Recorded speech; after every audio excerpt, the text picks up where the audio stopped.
Hello again, everyone. Today I'll be sharing a shorter lecture than the last one on chapter 17 of the Picture of Dorian Gray. And this is another dinner party chapter. It has a lot in common with previous dinner party depictions as well. So this shouldn't take as much time to discuss because a lot of the same kind of points are being made here. The big shift, of course, is towards the end here. Okay? So this is at um, the home of the Duke and Duchess of Monmouth, and it's the Duchess here who is primarily focused on the Duke himself. He's never called the Duke, but if she's the Duchess, he must be the Duke. The Duke himself is described as, I believe, 60 years old or so. He says names are everything and seems to think that using fancy words um, means that you're refined and such. And his attitude is kind of just a representation of this attitude that beauty is everything, that there's no reason to look beneath the surface of things. It's only just what you hear or see that you should just take at face value, basically. So he's a very very kind of flat character in this way, and definitely underdeveloped.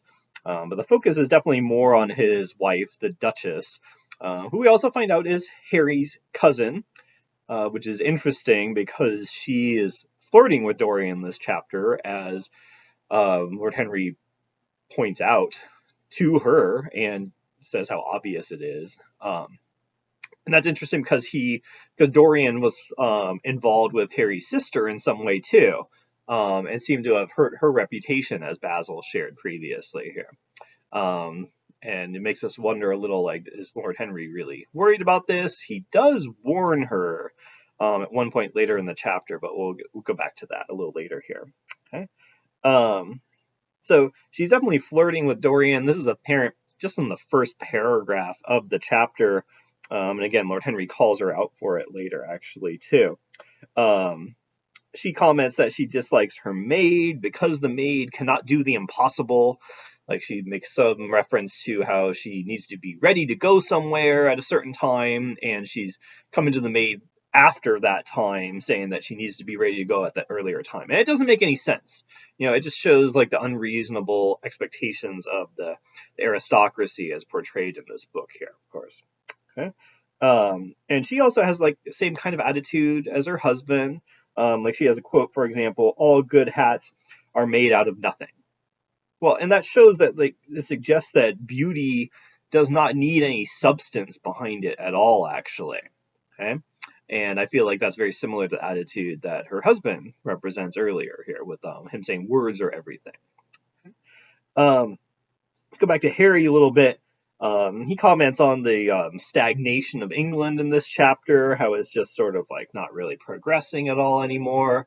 And, that kind of represents that fin de siècle attitude of pessimism generally. So, like, if you're writing about that for your research paper, you might consider his comments about that sort of thing. And the Duchess seems to argue against him about that, though, showing not everyone has that kind of attitude ultimately here. Okay. Harry thinks that life can only have one great experience. It's also a very pessimistic view. You can say it also shows on a sense of ennui too, the sense of boredom, because what is that great experience for him is kind of unclear. Is he still even waiting for that? Has it already happened? Either way, we can say that it represents this sense of ennui on his part too. Okay. Um, let's see. Dorian admits that he seeks pleasure and not happiness, and clearly he's not very happy with the way that he is, troubled by his murder of Basil, and we see that literally coming back to haunt him here in this chapter too later on. It definitely emphasizes like the dangers of just purely seeking pleasure. We can think about like how the other characters kind of represent that theme here too, because Lord Henry certainly promotes seeking pleasure, but does he really do that? Like, we don't really get that many examples of him pursuing pleasure. Certainly not in the ways that Dorian does.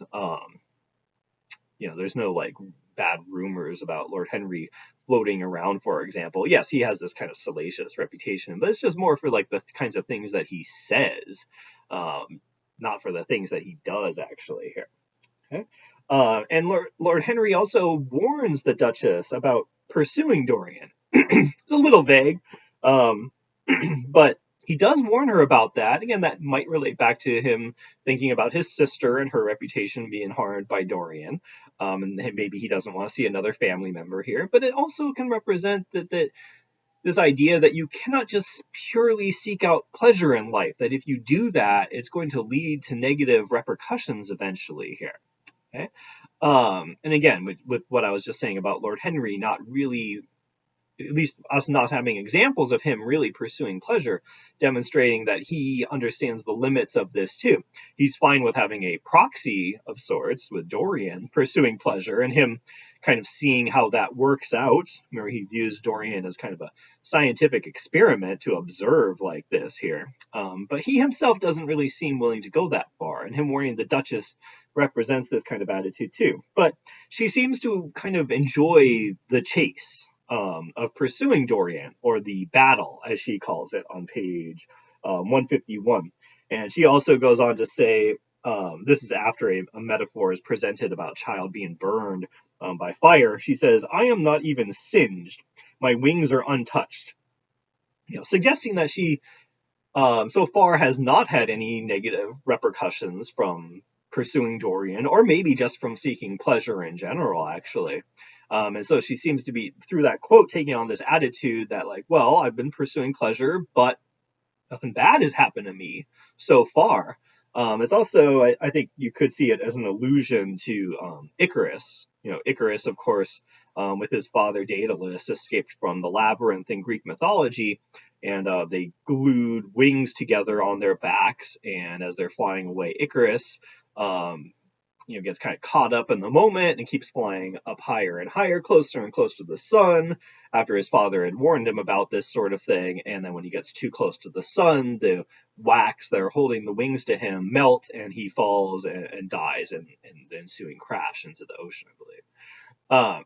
And so when the Duchess says, "My wings are untouched," this is definitely, I think, meant to be an allusion back to Icarus, and her showing that she's familiar with the legend here, at least, but that she's not concerned about herself here at all, right?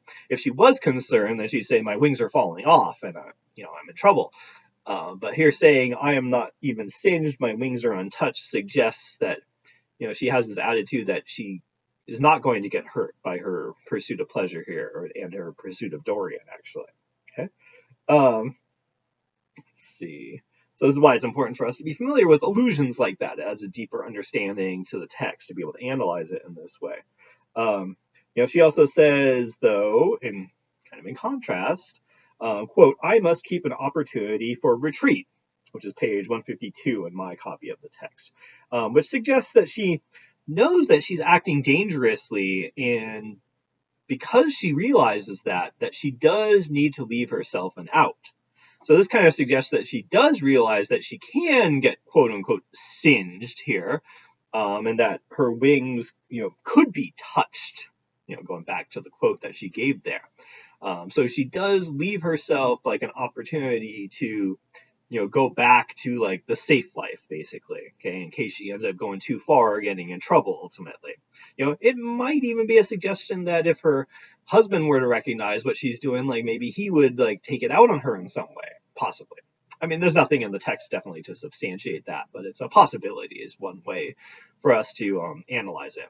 Or it's a acknowledgement that she understands that if she keeps pursuing an affair with Dorian, that could end up hurting her reputation if it were to get out. Certainly possible, probably likely, that she is familiar with Dorian's reputation and the negative rumors swirling around town about him. Okay. So she definitely does try to leave herself like an out here, as she's saying, through that quote that she has to keep an opportunity for retreat. Okay. Unlike Dorian, who never really seems to do this sort of thing, right? He's just purely interested in pursuing pleasure for himself, and not really concerned about what the consequences are going to be. Like, what is his out. Like he hasn't really left himself any kind of like retreat here, as she puts it, actually. So I think she kind of contrasts with him and kind of represents this attitude of the upper class wanting to pursue pleasure, but realizing that it has to stop somewhere. Like you can't just purely be seeking pleasure all the time, because eventually there's going to be negative consequences for that kind of activity, actually. Okay? Um, so I think again, she represents how the upper class does want to pursue pleasure, especially in the 1890s here, but that they can't do it to their own detriment. They can't do it to the point where it ends up hurting them ultimately here. Okay? And Harry is also like this for the reasons that I was talking about earlier. Again, there's no evidence of him like going too far with his actions. It's just his words. Like, he seems to be all talk and no action, really, ultimately. And then, of course, when we get to towards the end of the chapter, and there's a lot of back and forth between Harry and the Duchess here in this chapter, just similar to earlier on. There was some discussions like that at some other dinner parties too, just kind of representing too how like they, it's kind of fun for them to be interacting like this with each other, but that they probably wouldn't go too far with their actions, actually. Okay, it's all fun and games to like say a lot of things like this that might even be salacious or maybe even offensive to some people, but as long as they don't go through with any actions that are similar to those words, then they're safe ultimately here. Okay, and then of course at the end of the chapter we find out that Dorian faints, and the narrator tells us that this is because he saw James Vane looking through the window here. Okay, and this is a reminder to Dorian, of course, that he has not escaped James Vane, actually, that James Vane has somehow been able to track Dorian down after Dorian eluded him, and tricked him in the previous chapter by claiming that he's not the man that James was looking for, actually.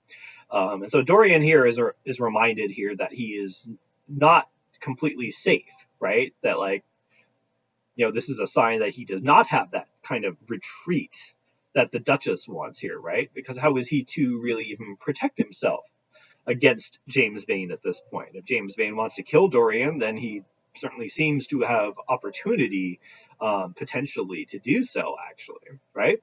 And how is Dorian to, like, address this really even?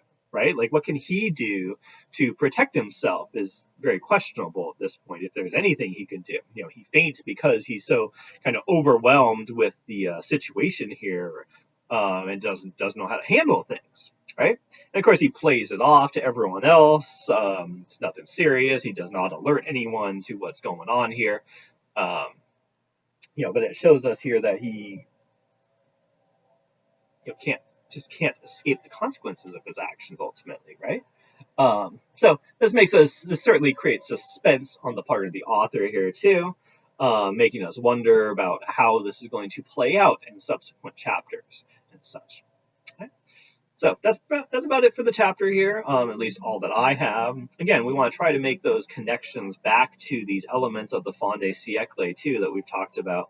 I made reference to pessimism and on sense of ennui. We also get, of course, like decadence in this chapter too. Just look at the descriptions of like the kind of dinner party that they're having and the things that are described by the narrator here. You definitely get that sense of decadence. So just some other things for us to think about here. And we maybe get a little slight sense of degeneration too, more through Dorian and James, if anything, actually. All right. Well, thanks for your time, guys.